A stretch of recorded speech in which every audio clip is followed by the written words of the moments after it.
रात के 2 बज रहे थे। कमरे में सिर्फ एक टेबल लैंप जल रहा था, जिसकी हल्की रोशनी में किताबों से भरी मेज दिखाई दे रही थी।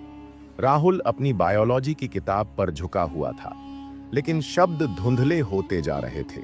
उसकी आंखें थक चुकी थीं, दिमाग सुन्न हो चुका था, लेकिन दिल दिल अब भी धड़क रहा था, एक उम्मीद के साथ, एक जुनून के साथ। वह कुर्सी से पीठ टिकाकर छत की तरफ देखने लगा। आंखों में नमी थी। आज पापा का कॉल आया था, बेटा, फसल इस बार भी खराब हो गई। तेरा हॉस्टल का खर्च कैसे निकालेंगे, समझ नहीं आ रहा। पापा की आवाज भारी थी, लेकिन उन्होंने आखिर में कहा, तू बस पढ़ाई कर, बाकी सब देख लेंगे। राहुल के हाथ में पेंसिल थी, जिसे उसने कसकर पकड़ लिया। उसे लगा जैसे यह सिर्फ एक पेंसिल नहीं, बल्कि उसकी जिंदगी की सबसे बड़ी जिम्मेदारी हो। उसने किताब बंद की, खुद को आईने में देखा और बुदबुदाया, राहुल, तुझे डॉक्टर बनना ही है। तेरी मेहनत सिर्फ तेरी नहीं, तेरे पापा की भी है, तेरी माँ की भी। जब तेरा सिलेक्शन होगा, तभी उनकी तकलीफें खत्म होंगी। राहुल का सफर आसान नहीं था। गांव के सरकारी स्कूल से पढ़ाई करने के बाद शहर में आकर उसने पहली बार महसूस किया कि उसके सामने कितनी बड़ी चुनौती है। बाकी कोचिंग सेंटर के बच्चे अंग्रेजी में फर्राटे से बात करते, कॉन्सेप्ट्स पहले से ही क्लियर होते, लेकिन राहुल, उसे तो बेसिक्स समझने में ही महीनों लग गए। शुरुआती टेस्ट में उसके बहुत कम नंबर आए। वह टूट गया। एक रात उसने माँ को कॉल किया और कहा, माँ, मुझसे नहीं होगा, मैं बहुत पीछे हूं, बाकी सब मुझसे ज्यादा होशियार हैं। माँ ने सिर्फ एक बात कही, जब तू छोटा था तो साइकिल चलानी नहीं आती थी, गिरता था, चोट लगती थी, लेकिन फिर से उठता था, है ना बेटा? मंजिल उन्हीं को मिलती है जो चलते रहते हैं। उस दिन के बाद राहुल ने हार नहीं मानी। उसने अपनी कमजोरी को अपनी ताकत बनाया।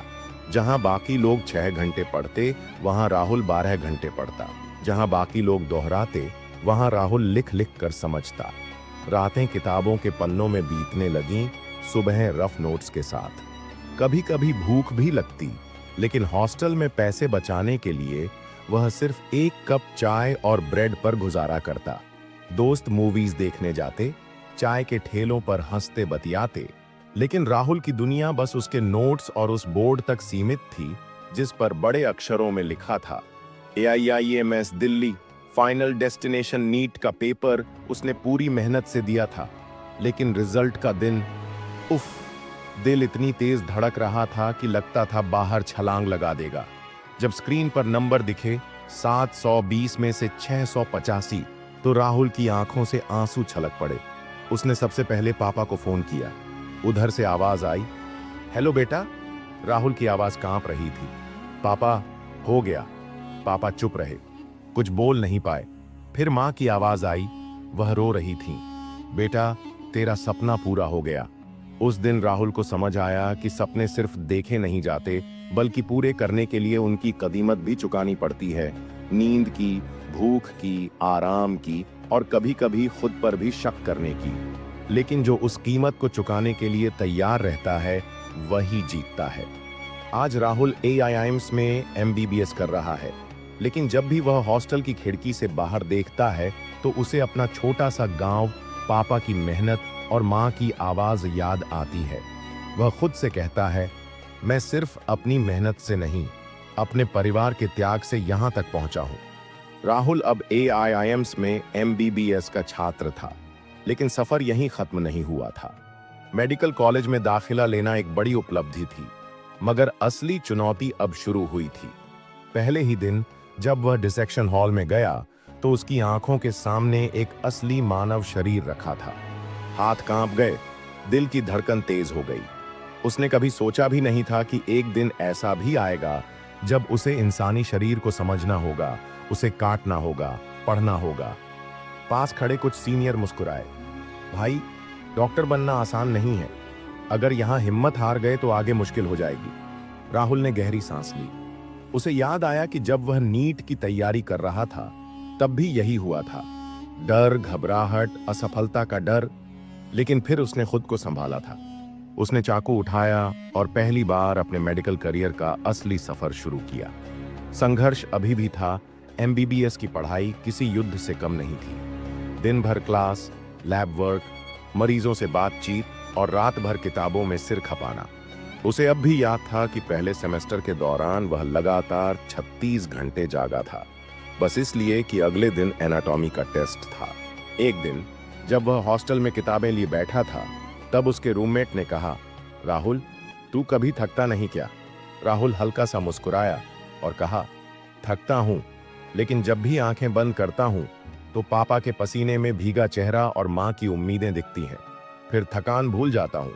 पहला मरीज, असली इम्तिहान। तीसरे साल में जब उसे पहली बार एक असली मरीज को देखने का मौका मिला तो उसके हाथ फिर से कांप गए। एक बूढ़ी औरत आई थी जो पेट दर्द से तड़प रही थी।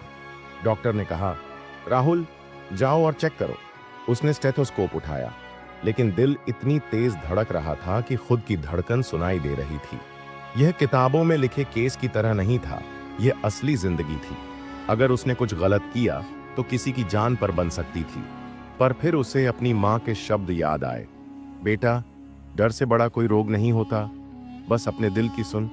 उसने हिम्मत जुटाई, चेकअप किया और डॉक्टर को रिपोर्ट दी। जब डॉक्टर ने सर हिलाया और कहा, गुड जॉब राहुल, तो पहली बार उसे लगा कि वह सच में डॉक्टर बनने की राह पर है। 5 साल बाद MBBS की पढ़ाई पूरी करने के बाद राहुल अब एक इंटर्न बन चुका था। पहली बार जब उसने किसी मरीज का इलाज किया तो उसकी आंखों में वही चमक थी जो नीट के रिजल्ट वाले दिन थी। आज जब वह सफेद कोट पहनकर अस्पताल में घूमता है तो खुद को देखता है और याद करता है, वही लड़का जो गांव के छोटे से स्कूल से आया था, जिसे अंग्रेजी के मेडिकल शब्द भी समझ नहीं आते थे, जिसने रात रात भर जाग कर पढ़ाई की, जिसने अपने पापा के पसीने को अपनी मेहनत का ईंधन बनाया, आज वही लोगों की जान बचा रहा है। संदेश उन सभी के लिए जो नीट की तैयारी कर रहे हैं, अगर तुम किसी चीज को पूरे दिल से चाहो तो पूरी कायनात उसे तुमसे मिलाने में लग जाती है। नीट सिर्फ एक परीक्षा नहीं, बल्कि धैर्य, मेहनत और समर्पण की कसौटी है।